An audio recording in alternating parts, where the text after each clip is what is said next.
Alright, welcome back guys. Everything wrong with Yu-Gi-Oh! We are doing the Joey versus Bones duel. Let's get into it. I get that Blue Eyes is Kaiba's ultimate monster, but is this really the monster that should be giving Joey nightmares? Most of his monsters were destroyed by that Battle Ox fusion. Blue Eyes only destroyed his Red Eyes. I owe you 8 star chips. See you around. Was this written in lipstick? I actually appreciate the fact that it wasn't written in pen, because I would call BS on her having a pen. So instead, I'll just note that Taya could have verbally passed this information along. Why exactly is Yugi blushing? I'm sure it's like a translation thing between the dub and the sub, but they really should have gotten rid of that blush. Kiss those chips goodbye. I don't know. Maybe we really can trust Mom. Do you need to? You weren't asking for her to return the chips. She just said she was gonna do that and you said okay. It shouldn't make a difference to you either way. You weren't doing it so that she owed you a favor. You did it because you felt Panic was cheating. Besides that, you already have the 10 chips you need. Those other guys just wanted the prize. You and Joey have a lot more at stake. Bro, what about Mako, Kaiba, Mokuba? And those are just the people you met. 3 million is a lot of money. Sure, some people are trying to buy yachts, but I bet a lot of people here are in it to help loved ones. Including Pegasus, actually. If you like 'em tall, skinny, and stupid, Bones, that geek one sure fits the bill. How do you know Joey is any of those things? You guys know this tournament was invite only, right? Everyone on this island is good. There's no easy pickings. Oh yeah, you'll demolish him. So, who are they anyway? I love this line. We go from talking to, who are they anyway? Will you just keep your shirt on, Sid? I'm trying to see if I can get a tighter focus on him. How did you know Joey was tall, skinny, and stupid if you're only just now getting the binoculars and focus? Also, stupid is a very difficult thing to detect from sight alone. Don't know who the others are, but I think that little runt is that Yugi kid. Hold on, did the grunt on the left say that? He doesn't have binoculars. We better tell the boss about this, Saigor. What exactly are you reporting to the boss? Just that Yugi's on the island? We found 2 duelists. One's just a stupid git. But the other one's a good duelist. This is such a pointless intel report. There is nothing on this island except duelists. Have you been bothering Keith with this every few seconds? Yugi might be someone to note, but so would Weevil, Rex, Mako, Mai. You basically have nothing to report. Nobody's going to the castle except us, because we're teamed up with the most brilliant bloomin' duelist on the whole island. I suppose this is just as good a time as any to ask, what's the point of this team up? Obviously, I understand it from Keith's perspective, but what are these grunts getting out of it? Did Keith promise to share the prize money with you if you help him win? You guys know there can only be one winner. Ha! Any final words, mullet head? Here we go again. We got 2 different versions of flashbacks. In this version, Keith says mullet head. In Kaiba's version, he calls him a cutie pie. I'm gonna go with Keith over Kaiba after witnessing Kaiba fabricate compliments into his previous flashbacks. The note says when you play that, I should play this one in attack. I think I just took all your life points. There's no way you could have known I was gonna play that card! With a card as good as Flying Elephant, where summoning it lets you win, do you really need tricks? The problem here isn't that he knew what you were gonna play, it's that he has broken auto-win cards. You may have defeated me, Pegasus, cheated me, but nobody makes a fool out of Bandit Keith! Bro, did you figure a way around that Flying Elephant? Cause that's the inner monologue I'd rather hear right now. Like Kaiba worked out a plan to beat the Winged Dragon of Ra, and Bastion Masawa and Chaz Princeton figure out ways to beat Jaden's fusion monsters. If we're trying to promote Keith as this brilliant strategist, it would have been so much cooler that maybe he worked out a way to beat Pegasus, or he worked a way around that Flying Elephant card. Yugi and some dweeb named Joey. Nope, there's no way you knew Joey's name. I think we're being followed. I think that you're getting a little paranoid, Joey. I'm telling you, somebody's stalking us. Where are you going? To stalk them! I'm not very familiar with the nuances between the dub and sub, but I feel that most of the time the dub does a pretty good job matching the dialogue with the current situation. But moments like this are just so strange. Based on how Joey runs from the group, I'm gonna guess in the sub he had to use the bathroom. But this whole moment is just so forced. Why would you leave the group to go see if somebody's spying on you? It just makes no sense. Boss, where are we headed? To a hidden arena. In a cave? In a cave? Bro, you're in a cave right now. This is way too late to be just now realizing you're in a cave.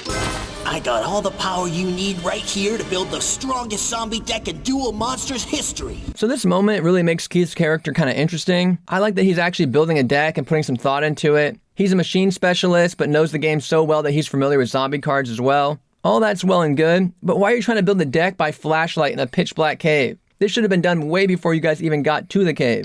Maybe Taya was right. I guess all I heard was the waterfall. Okay, yeah, I was right. He was definitely taking a leak. But why did they change this? Why can't he just be peeing? Have the writers not seen Dragon Ball? I get that they removed Taya needing to pee on the boat. That kind of made sense. But this really feels unnecessary. It makes Joey's decisions here so confusing. Especially since the plot and the consequences of the whole episode hinge on him making this decision.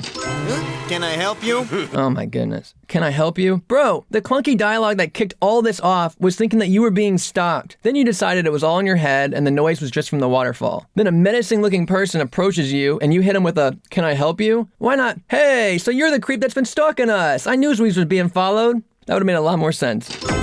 What, you? Bro, if you're gonna knock him out and then kidnap him, just take his chips. Joey's been gone an awfully long time. Joey supposedly went off to find a potential stalker, and you guys were saying it was all in his head. So technically, it's conceivable that he'd be gone forever. Because according to you, he's searching for something that doesn't really exist. You don't suppose he got lost? No way. That's totally possible. Even he didn't know where he was going. Okay, let's split up and try to find him. Our friend is missing, let's split up. I feel like this suggestion would have made a lot more sense coming from Yami Bakura. Hand over all your star chips and crawl out like a scared little puppy dog. Bad doggy! Alright, so a few episodes it was monkey, and now it's puppy. How many animal trigger words does Joey have? 4 star chips! Nice going, boss. He fell for it. Fell for it? Fell for what? You literally knocked him out, physically brought him here, and are essentially saying, duel us or we'll take your chips. You're giving him no choice here. Send him straight to the grave with a zombie card. Right, Keith? Oh, wow. I had totally forgotten about this magic card, boss. No one would ever forget their most powerful card. Sure, sometimes if I haven't dueled in a while and I log back in, to play online, I might forget some of my tech cards. But these dudes are actively in a tournament. Also, Keith, he just drew the card. What if Bones hadn't drawn this card? Your whole little strategy would have gone to shit.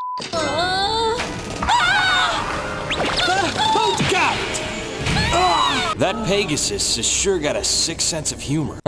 This ain't a Halloween store. These aren't like decor. Let's just remember what skeletons are. They were at one time humans. I don't think sick sense of humor really covers this. Hey!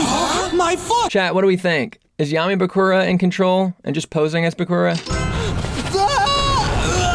Actually, I'm gonna take that back and just say it's Bakura. Did it! Since there's nowhere to run, I'm gonna fight.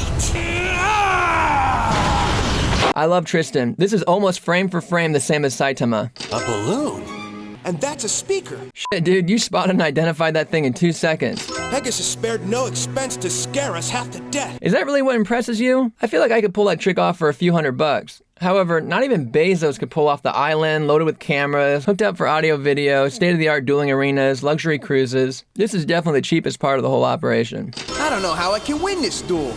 This is basically part 5 of how can Joey come back from behind? And for Serenity's sake, I've got to stay in the game. Time Wizard. Maybe it can blow those zombies away. What have I got to lose? What have you got to lose? You've been recapping for the last 5 minutes how you can't lose this because of your sister. Time Wizard. Apparently the dweeb's smarter than I thought. Was that really smart, though? A lot more appropriate line from Keith would have been, whoa, where an amateur like that get such a powerful card? Boss, help me! Help me? If you know enough about Time Wizard to be scared, then you should know there's nothing Keith can do until we see the results. I didn't know that I'd take this big a hit if I lost the spin at Time Roulette. It's hard to cheer for Joey sometimes. Bro is so half-assed invested in this game. I love that Yugi actually loves the game and uses it for the forces of good. Moments like this make me think Joey doesn't really care for the game. He's just doing it to advance his own personal agenda, which in this case, yes, is a noble one, but it would have been nice to see him actually learning the game by now and not being so ignorant to his own card effects. Poor Joey. I'll give you a free turn. Throw my zombies another tasty morsel. I get being cocky, but no matter how cocky you are, never pass on your turn just to watch your opponent squirm. Why does Keith even allow this? It's the Pumpkin, the king of ghosts. What does it do? I wish you, Jaden, and Yugi would ask this question a lot more. Ectoplasmic fortification! Who's this? For the what's this? Ectoplasm is the ghostly substance That gives my zombie monsters their power. And Pumpkin, as the king of ghosts, can combat. Do we need all this? Couldn't we have just said he raises their attack? Moments like this are why short duels become two-parters. Remember, if you leave the arena, you forfeit the duel and all your star chips belong to me. What? Is this news? Has it worked any differently since you joined this tournament? Battle Warrior! And then I add shield and sword. My zombie's attack power has dropped to 0! Smash those zombie freaks! This is peak Season 1. I love everything about this moment. Shield and Sword is not some bullshit card he pulled out of nowhere. It was shown in the 3rd episode. It was a card that Joey got when he was trading. You know, like a real-life aspect of the game. Another aspect that separates this win from his previous wins was that this felt super plot relevant. Previously, Time Wizard was how he was pulling all of his W's, and Time Wizard pretty much works in any scenario. However, Shield and Sword is particularly effective in this moment, because zombies have 0 defense. Defensive flip! Why do the monsters glitch here? The only other time we see this is whenever Kaiba is planting a virus. With their attack points at 0, the zombies can't come back to life. Is that really an issue right now? See you around, loser. Oh, wait, boss! Damn, Keith just says f all and gets out of there. Don't you have like a famous I've never lost a duel record? I mean, you've been touting that this whole time, and even Yugi mentioned it. How are you so nonchalant right now? Your almost perfect record has been tainted. Wait up, boss! Why does he have to wait up? Why can't you all just move along? What a jerk. I love that Taya bites her tongue until Keith is out of earshot. Guys, look, I'm really sorry. I didn't mean to drag Ollie into this mess. Please don't tell me Joey's apologizing. Bro, you were kidnapped! Daylight! Damn, this is f***ed up. But if you were gonna do this, why would you not have taken their star chips first? Their best fighter was Tristan, and you beat him with a pebble and a fist. I feel like beating and robbing them would be less horrific than burying them alive. I will say though, this boulder was moved with relative ease with 2 full-size men and bones, so I do feel like Tristan, Joey, Bakura, Yugi, and Taya could move it. It might take a little longer than these guys, but they only have to push it a little bit, you know, just enough to escape. Now we gotta have a little talk. Talk about what, boss? Your star chips. Okay, hold up. Now I'm really wondering, if you were willing to beat up your own men and steal their chips, why didn't you steal Yugi and Joey's? I hate when he gets like this. You hate when he gets like this? What, when he buries his enemies alive, then beats and robs his own men? Why exactly are you working for him? Push harder, come on! I'm glad they tried, but I'm certain they could move it. Besides, I feel like Keith's men, once they come to, would help them escape. If anything, just to get revenge on Keith. Thank you guys so much for watching. Please like, share, subscribe, the whole deal, and yeah, I'll see you next time.